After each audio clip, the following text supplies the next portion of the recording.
From his beloved second home at Warm Springs, Georgia, the body of Franklin Delano Roosevelt moves on the first stages of its journey to his final resting place. Scores of sufferers from infantile paralysis sorrowfully bid farewell to their great friend and benefactor.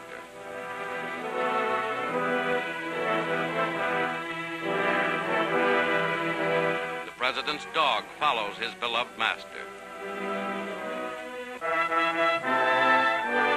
Aboard a special train beginning the 24-hour trip back to Washington, the 31st President of the United States leaves Warm Springs forever. And all along the 700-mile route, people gather to honor President Roosevelt and his ideals.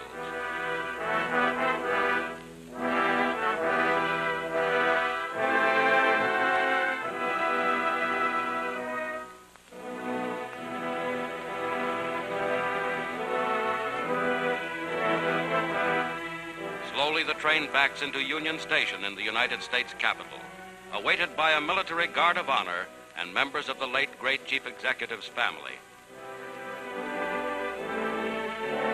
With Justice Burns and Secretary Wallace, President Harry S. Truman heads the assemblage of the nation's leaders.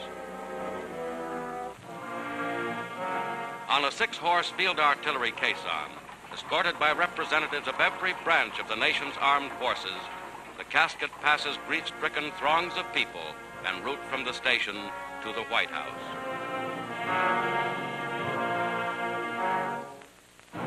Warplanes pay a final tribute to the fallen commander-in-chief, and officers and men of the mighty armed forces which he led march in slow, measured tread in Franklin Roosevelt's honor.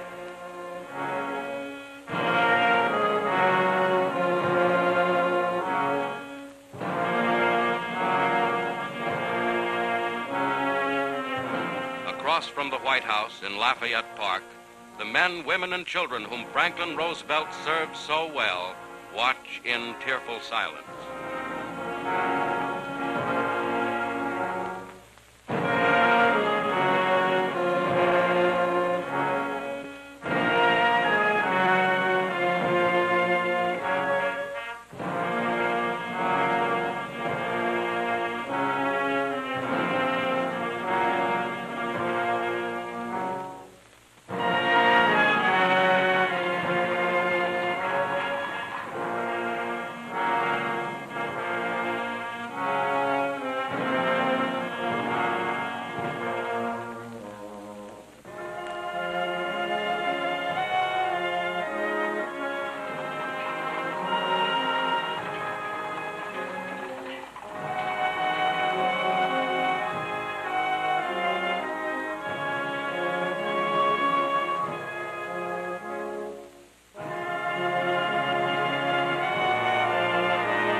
Just before the brief private White House rites, President Roosevelt's casket rests in the historic East Room. Here, 80 years before, lay Abraham Lincoln.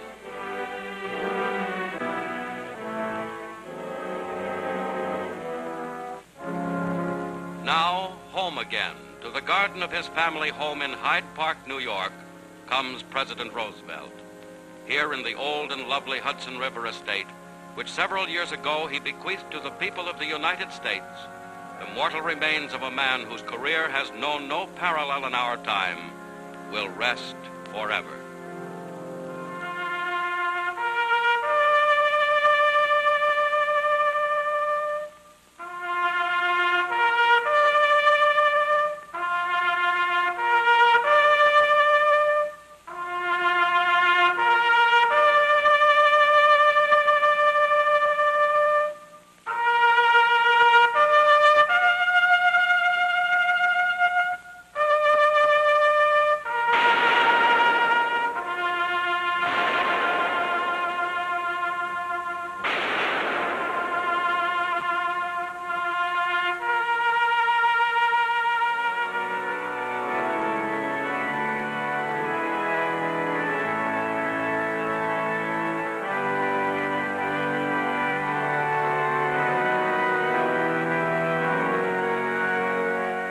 nation and the world mourn with Mrs. Roosevelt and her family.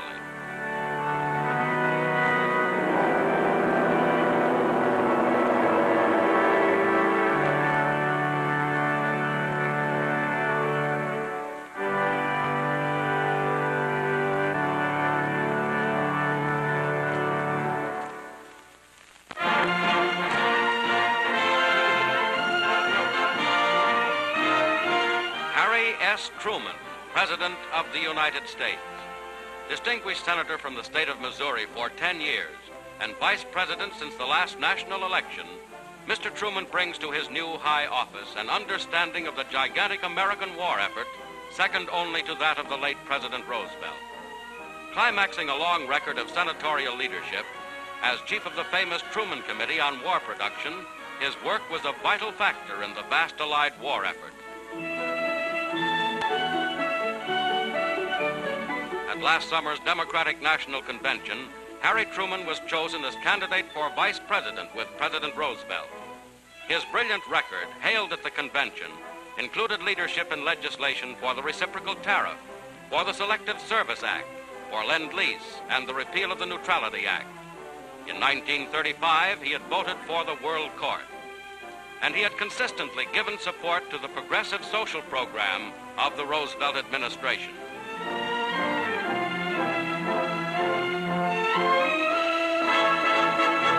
Returning to Washington with Mr. Roosevelt, Harry Truman was now the Vice President-elect. In his first speech after his inauguration, Vice President Truman said, "In this shrinking world, no nation can live safely alone. Peace-loving nations must band together for the preservation of human progress." As President Roosevelt's second in command, these words expressed the American program. Franklin Roosevelt, born to wealth, and Harry Truman, one-time farm boy, were firmly united on that and every other major world aim. As the nation is plunged into mourning by President Roosevelt's death, Harry S. Truman becomes president, the seventh American vice president to assume the office under similar circumstances. President Truman takes over his duties. He announces that the San Francisco conference will go ahead as scheduled, and immediately receives the nation's military leaders, War Secretary Stimson, Army Chief of Staff Marshall, and Fleet Admiral King.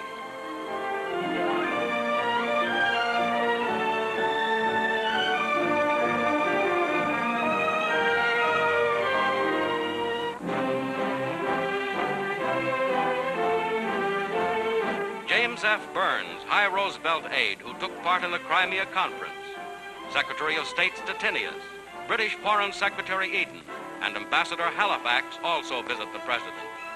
Arriving to address a joint session of the Congress, President Truman receives thunderous applause. He pledges to carry forward the work of Franklin Roosevelt. With great humility, I call upon all Americans to help me keep our nation united in defense of those ideals which have been so eloquently proclaimed by Franklin Roosevelt.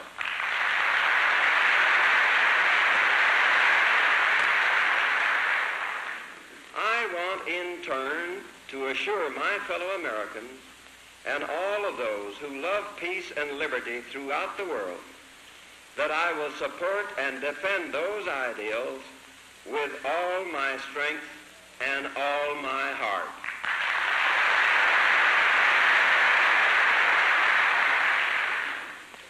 So that there can be no possible misunderstanding, both Germany and Japan can be certain, beyond any shadow of a doubt, that America will continue to fight for freedom until no vestige of resistance remains.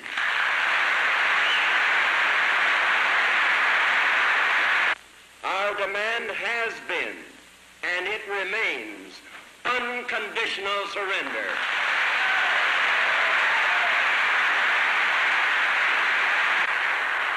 We will face the problems of peace with the same courage that we have faced and mastered the problems of war. In the memory of those who have made the supreme sacrifice in the memory of our fallen president, we shall not fail.